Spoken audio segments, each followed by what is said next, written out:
Փառք Քրիստոսին։ Այսօր ուզում եմ կիսվեմ որոշակի մտքեր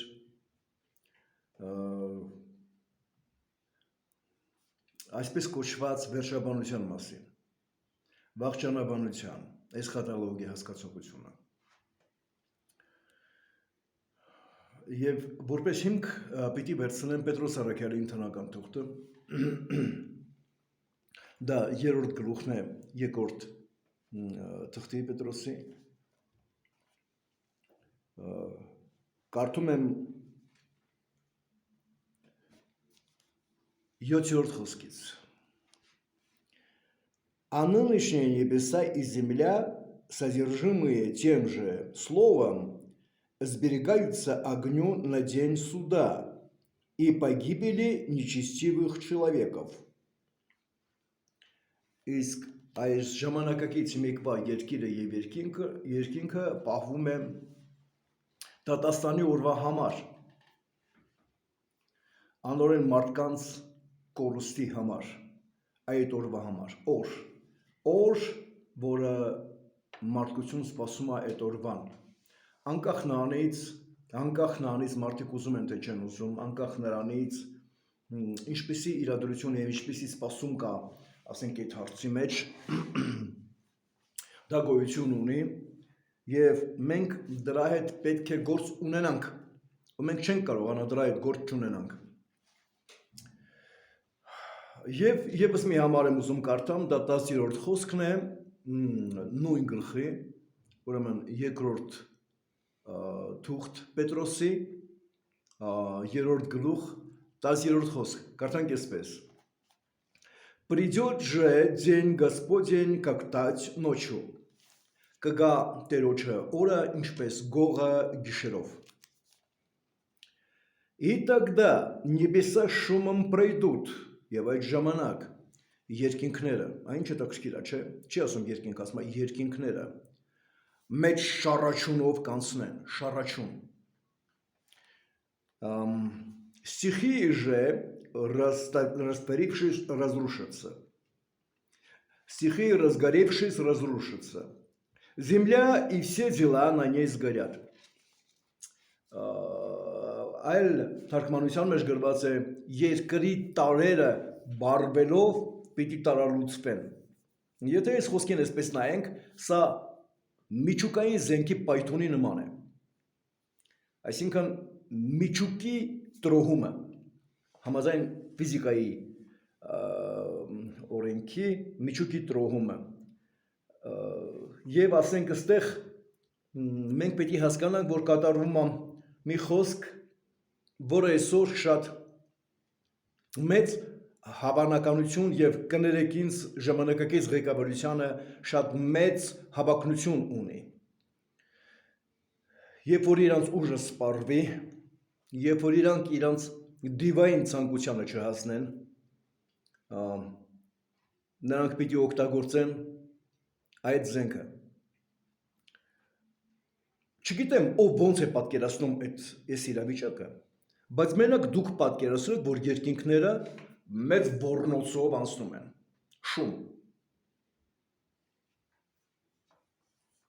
Մարդը ինչպես իրան կզգա։ Սարսափելի մի բան։ Հիմա, երբ որ մենք տեսնում ենք ինչ է կատարվում երկիր մոլորակի վրա, Սիրիայում ինչ է կատարվում։ Ես չեմ ուզում ասեմ, թե Սիրիայում ստանում են պատասխան, ինչ որ իրանք անում են երկրով մեկ։ Չեմ ուզում քաղաքականացնեմ իմ քարոզը, խոսքը, որը կիսում եմ ձեզ հետ, բայց Սիրիայում կատարվում են դեպքեր սարսափելի, քրիստոնյաներին խաչում են եւ խաչած տեղը գնդակահարում եւ սա ցուցադրական ձևով։ Քրիստոսը ասեց այն 18 հոգու մասին, մարդիկ, որոնք որ զոհ դարձան, Քրիստոսը ասեց այն մյուսների Երուսաղեմի բնակիչների մասին, որոնց գլխին Սելովամի ավազանի աշտանակը փլվեց, Մեկ քանիսներին զոհ էին դարձնում, մեկ քանիսները զոհ էին դառնում։ Ես չեմ կարծում, որ մենք նրանցից լավն ենք։ Որևիցե մեկը, սկսած ինձանից։ Բայց մենք պիտի հասկանանք, որ եթե մենք, ինչպես Քրիստոսը ասեց, դա ես չեմ ասում, դա Քրիստոսն է ասում, եթե չապաշխարենք, բոլորս էլ նույն ձևով պիտի կորուսվենք։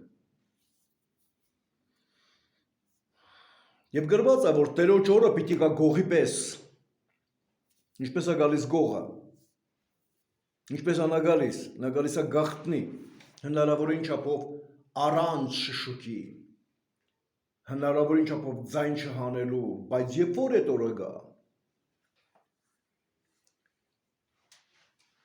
Տերը պիտի գա հանկարծակի, բայց մեծ շառաչում պիտի լինի, և այդ շառաչը պիտի տանի երկինքները։ Ես չգիտեմ դուք ծովի ափին երբևիցե եղել եք, թե չէ, չգիտեմ մեծ ջրվեժի մոտ երբևիցե կանգնած կաք, թե չէ, ես չգիտեմ, երբ որ մեծ հորդառատ անձրևներ են գալիս երկար ժամանակով և կանգնում եք գետի մոտ, երբ որ գետը այնքան է բարձրանում, որ ուզում է հունից դուրս գա այսպես ջարդելով իրեն, այդ ոռնոցը, այդ շառաչյունը լսել եք, թե չէ, որ ահ է առաջացնում մարդու մեջ։ Մի կամուրջ, որի վրայով դու միշտ անցնում ես, բայց այդ օրը մանավանդ մի քիչ ուժեղ անձրև գա և դու անցնես այդտեղով, դու զգում ես մի բախ, անասնական բախ, որը ազդում է քո վրա, որ գետը սկսում է արդեն ձայն հանել։ Եվ հանկարծ այստեղ ասվում է խոսքը, որ այդ օրը շառաչյունով պիտի երկինքները անցնեն, Տերոջ հայտնության օրը, Տերը գալիս է։ Մեզ մահկանացուներիս համար օրերը, շաբաթները, ամիսները ու տարիները ունեն մեծ նշանակություն, որովհետև մենք չենք կարողանում իշխենք այդ ժամանակահատվածի վրա, բայց նա, ում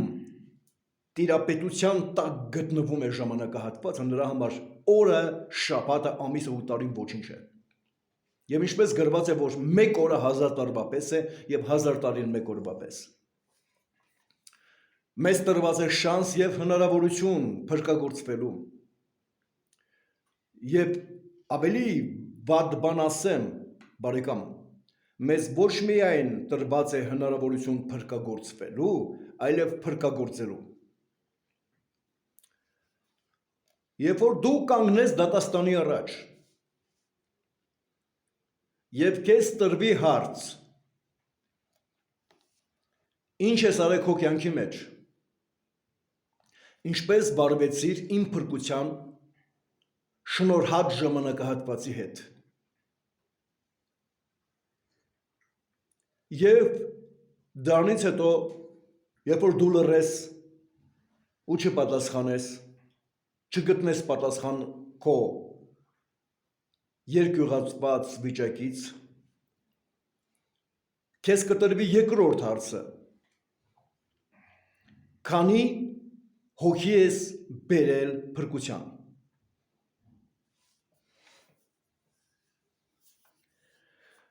Հետո քո առջև մի հատ պանորամա կբացվի և քեզ ցույց կտրվի, թե քանի հոգու ես գայթակղել ու հեռացրել Աստծուց քո կյանքով։ Եվ այն շնորհած ժամանակահատվածի հնարավորությունը, որ քեզ տրված էր, ինչպես ես օգտագործել։ Ես միշտ կողմնակից եմ քարոզների, որոնք որ բարձրացնում են, բայց եթե դուք լուրջ մտածեք, այս քարոզը նույնպես բարձրացնող քարոզ է, այս խոսքը նույնպես բարձրացնող խոսք է, եթե դուք լուրջ նայեք այս հարցին, եթե դու լողորթես, քո մարզիչը քեզ սովորեցնում է լողալ, և ահա քո մի ձեռքը չի աշխատում, բայց քո մարզիչը քեզ գովաբանում է, թե դու լավ լողորդ ես, բայց դու մի ձեռքով ես լողանում, մի ձեռքը չի աշխատում, և ահա հայտնվում է երկրորդ մարզիչը և ասում, քո մարզիչը խապեպա է։ Դու լողալ գիտես, բայց դա այն լողը չէ, որ քեզ կօգնի շատ էքստրեմալ պայմանների մեջ։ Եվ քեզ ցույց է տալիս քո աշխատող թևը, որ թևը չի աշխատում։ Եվ քեզ օգնում է, որպեսզի քո այդ թևը աշխատա, որ դու կարողանաս լողաս ավելի լավ ձևով, ավելի ճիշտ ձևով, որպեսզի երբ որ այն էքստրեմը գա, դու կարողանաս հաղթող դուրս գաս։ Բայց էքստրեմը անպատճառ կգա։ Չկա մարդ, որի կյանքում էքստրեմ չլինի։ Չկա, այդպեսի մարդ գոյություն չունի։ Երկիր մոլորակային ինքը արդեն էքստրեմ է, ուր Աստված մեզ ուղարկում է, որպեսզի մենք ձևավորվենք երկիր մոլորակի վրա։ Հիմա մարդիկ, որոնք հայհոյալից կյանք են ապրում, այստեղ Պետրոսի ընթանական երկրորդ թղթում, 3-րդ գլխում, նրանք հայհոյալից կյանք են ապրում, ասում են, թե ինչու ոչինչ չի փոխվում, այն օրերից, որ հայրերը մեռան, ամեն բան նույնն է մնում, չի փոխվել։ Եվ գրված է, որ նրանք չգիտեն, որ դա կատարվում է իր ժամանակին, եւ նրանք չգիտեն, որ Աստծո հապաղումը այդ հարցի մեջ իրենց տալիս է շանս ու հնարավորություն փոխվելու, ապաշխարելու։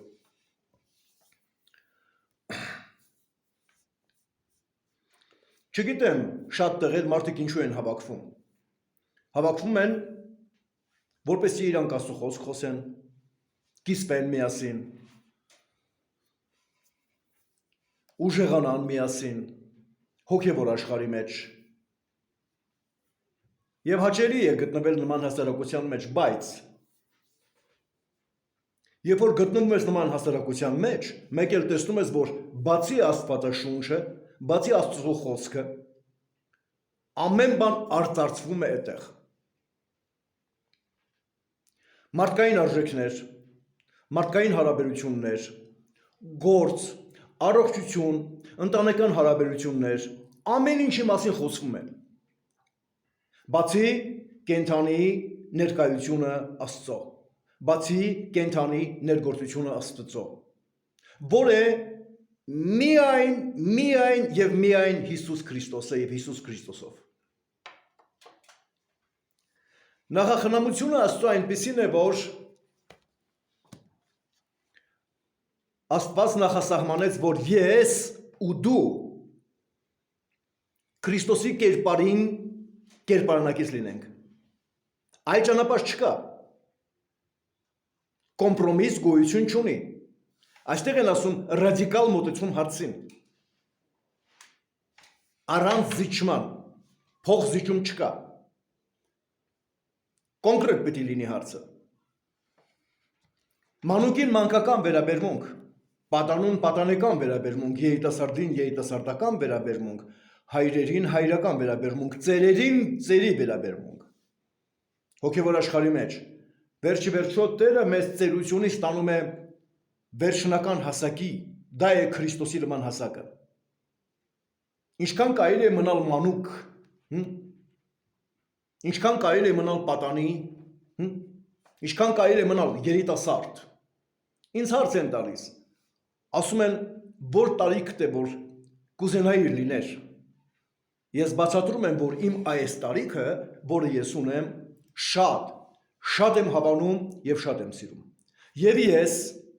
Քրիստոսի անունով երբևիցե չէի ուզենա գնամ իմ երիտասարդության տարիները։ Ինչու՞։ Երբևիցե չեմ հասկացել ժողովող գրքի մեջ գրվածը, թե մանկությունը ու երիտասարդությունը ունայնություն է։ Ես սա չեմ հասկացել։ Ինչու է ունայնություն։ Որովհետև մանկության եւ երիտասարդության մեջ, երբ որ ես ետ եմ նայում, այնքան հիմարություններ ունեմ թույլ տված։ Այնքան բաներ, որ դա պետք չէր ինձ եւ այդ ամենը իմ կյանքից տարել է իմ կյանքից։ Այսօր իմ կյանքի սերուցքը եւ իմ կյանքը ամբողջովին պատկանում է Քրիստոսին։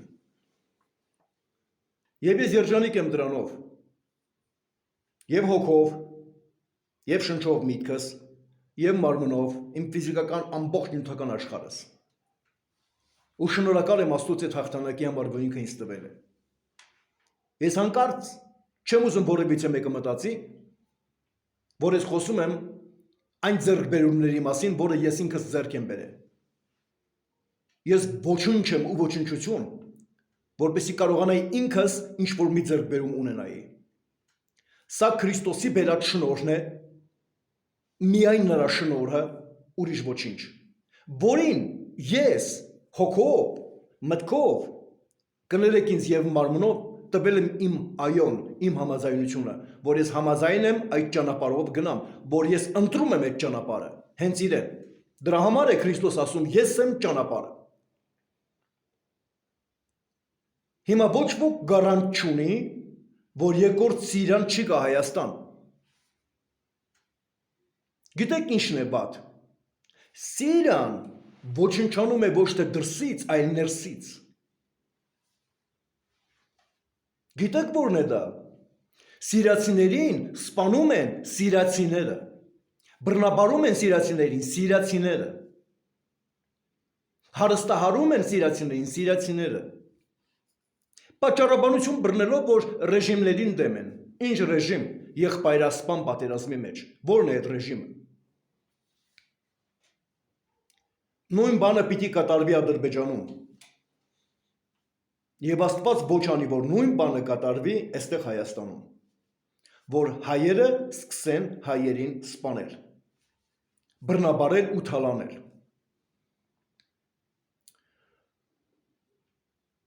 Թող Աստված մեզ պահի, որ մենք չարիքին մասնակից չլինենք։ Ո՞րն է այդ չարիքը։ Առաջինը մեր մտային չարիքը, մտքի մեջ։ Մենք մտքի մեջ լինենք մաքուր, զգոն, արթուն վիճակ, որ մենք մտքով համաձայնություն չտանք չարիքին։ Մեկ, երկրորդը, որ մենք զգացմունքի մեջ նույնպես տեղ չտանք այդ կեղտոտ, անմաքուր իրավիճակներին։ Անկախ նրանից, թե ինչպես են վարվում, որովհետև մենք Աստծո պատկերը նմանությունը լինելով հանդերձ կարողանում ենք գնահատականներ տանք։ Այդ գնահատականներից շատ մեծ որոշումներ կայացնում է մեր անձը։ Երբ որ մենք այդ գնահատականը տալիս ենք, հետո էլ մենք մեր անձով մասնակից ենք լինում այդ գործողությանը։ Եվ հանկարծ Տերոջը օրը մոտենում է մեզ, փուրը մոտենում է մեզ, կրակը, բոցը մոտենում է մեզ, որպեսզի փորձի մեր գործը։ Մենք դա պիտի գործենք, թե չէ։ Մենք Քրիստոս վեմի վրա կառուցում ենք ոսկուց, արծաթից, թանկարժեք քարերից, փայտից, խոտից, եղեգից։ Եվ դա պիտի երևա ում համար։ Կողքի մարդկանց պետք չի քո գործը։ Քեզ համար, քո աչքերի համար պիտի բացվի այդ գործը։ Ինչ ես կառուցել դու քո կյանքի մեջ։ Եթե փուրի օրը, այդ բոցի օրը, այդ կրակի օրը չմոտենա, չի բացահայտվի դա։ Բայց դրա բացահայտվելը խիստ կարևոր է, որպեսզի դու կարողանաս ճիշտ կառույց կառուցես։ Քեզ այսօր դարձյալ եւս մեկ անգամ տրվում է հնարավորություն քո կյանքը փոխելու, քո կյանքը ձևավորելու, մոտենալու Աստծուն, Աստվածաշունչը գնահատելու։ Քեզ տրված է այդ հնարավորությունը։ Երկիրը իր գույներով, այդ ապականված կեղտոտ գույներով, այսպես կոչված գունավոր իր լույսերով չգրավի քեզ։ Դրանք ժամանակավոր են, խաբուսիկ, դրանք անցնող են, դա չի մնա տեղում, բայց Աստված քեզ տալիս է հավիտենականը։ Իհարկե, ծիծաղելի է, որ ասում ենք Տերը գալիս է, ծիծաղելի է, նա գալիս է, 2000 տարի է նա գալիս է, այս 2000 տարիների ընթացքում կատարվել են մեծ փոփոխություններ, մեծ բաներ երկրի վրա, երկիրը իր երկունքի մեջ է, և հեթանոսների թիվը մինչև չլրանա, պրոցես չի կատարվի։ Ով եմ ես, ով ես դու, ինչ հույս, ինչ ակնկալում ունենք մենք Տերոջից, Քրիստոսից, ինչ ակնկալում ունենք։ Նա մեզ կասի ապրես, բարի և հավատարիմ ծառա, թե կասի ես քեզ չեմ ճանաչում, ես քեզ երբեք չեմ ճանաչել, Սարսափելի կրնի սա։ Սկեփա քահանայի որդիները հրամայում էին չար ոգուն, մարդու մեջ գտնված։ Հրամայում են քեզ այն Հիսուսի անունով, որի մասին քարոզում է Պողոսը։ 3 անուններ կար այդտեղ։ Առաջինը իրենց անունն էր, երկրորդը Հիսուսի անունն էր եւ երրորդը Պողոսի անունն էր։ Դեպը պատասխանեց. Հիսուսին գիտեմ, Պողոսին ճանաչում եմ։ Բա դուք ով եք։ Եվ մենք գիտենք ինչ եղավ։ Հարձակվեց վրաները, սրանք հազիվ հագուստները թողած մերկ փախան տեղից։ Ինչ կլինի մեզ հետ, երբ որ գանք Աստծու մոտ եւ ասենք Քրիստոսի անունով ենք եկել, ինչ պատասխանը մենք կստանանք։ Այսօր այդ ժամն է, այսօր այդ օրն է, որ մենք մտածենք այդ մասին։ Մենք պիտի մտածենք, ինչու ենք անում, որ գործողությունը, որևիցե բան, երբ որ մենք կատարում ենք, ինչ նպատակ ունի։ Եվ մեր բոլոր գործողությունները պիտի միայն մի նպատակ ունենա Աստծո թագավորությունը տարածելը, այսինքն ինչպես, որպեսզի քո կյանքով Աստված երևա, որ նա թագավորում է քո կյանքում։ Որ Աստված թագավորում է քո կյանքում, սա պիտի երևա։ Դու ուրիշ ձև չես կարող այդ թագավորությունը տարածես։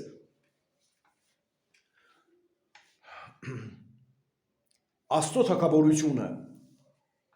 ձեր ներսում ունեք, Քրիստոսը ասեց։ Ես չեմ հասկանում ոչ մի բան դրա մեջ։ Ես հասկանում եմ այսպես, որպեսզի ես Աստծո թագավորության մեջ լինեմ, ես բաչական մնացական Ավետիքյանս, ես Աստծո որդի, պիտի Աստծո թագավորության մասը կազմեմ։ Այսինքն Աստծո թագավորությունը պիտի առանց ինձ լինի անկատար։ Այլ ձև ես չեմ հասկանում։ Ես պիտի կազմեմ Աստծո թագավորության մասը։ Սա նաև վերաբերվում է քեզ։ Եթե դու Աստծո թագավորության մասը չկազմես, դու չես կարա նրա մեջ լինես։ Չես կարա, չխապես քեզ։ Բայց եթե դու Աստծո թագավորության մասն ես, Աստված չի կարա քո կյանքում չերևա։ Քրիստոսը չի կարա քո կյանքում չերևա։ Եվ հենց դու սա կնկատես այն դեպքերում, երբ որ Աստված թույլ է տալիս, որ փորձության կրակը մոտենա քո կառույցին։ Փորձության կրակը ծածկի ժայռը, որի վրա կառուցված է քո տունը հոգևոր։ Ուշադիր լսի, ժայռը կրակից դուրս չի մնում։ Քրիստոսը սովոր է կրակի մեջ մտնի։ Նա քեզ հետ մտնում է կրակի մեջ։ Դու ունես հույս։ Դա քո ապավինությունն է, որտեղ այդ կրակը, որը որ գալիս է, որպեսի քեզ փորձի, նա չի գալի քեզ լափելու, նա գալիս է փորձելու քո գործը։ Եվ Տեր Հիսուս Քրիստոսը քեզ հետ մտնում է այդ կրակի մեջ։ Դրա համար ցանկացած փորձություն, որ գալիս է քո վրա, հիմա այս շնորհած ժամանակահատվածում դա մեծ պարգև է Աստծո կողմանը, որպեսզի դու փորձվես ու եթե կա սխալ ուղես, հետո նորից փորձվես ու ընտիր գտնվես ու փառք Քրիստոսին դրա համար։ Չեմ ուզում երկարացնեմ խոսքը։ Թող Տերը փառավորվի։ Ու մենք հասկանանք, որ այն գողը, որի անունն է Սատանա, թույլ չտանք, որ նա մեր բնակարանը մտնի, թույլ չտանք։ Իսկ նա, որի անունն է Հիսուս Քրիստոս, ոչ թե գող է, այլ գողի պես պիտի գա։ Հանկարծ, այդ գործ կարաքելոց թուղթ, երկրորդ գլուխ, որ 120 հոգի միասին էին, եւ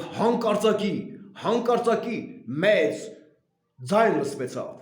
հողմի ձայն, փոթորիկի ձայն, եւ գրված է, որ եկավ ու լցրեց այն տեղը, որտեղ որ նրանք բոլորն էին միասին։ Լցրեց այդ տեղը։ Այդ հանկարծակի process պիտի կատարվի։ Օրհնյալ է իր Սուրբ անունը։ Ու թող որ մեր հոգիները պատրաստ լինեն փոթորկին։ Չգիտեմ ինչ պիտի կատարվի, բայց ես նաև խնդրում եւ աղաչում եմ ձեզ, ովքեր երբևիցե իրենց թույլ կտան այս խոսքը լսելու, աղոթեք սիրացիների համար։ Աղոթեք այնտեղի քրիստոնյա եղբայր քույրերի համար։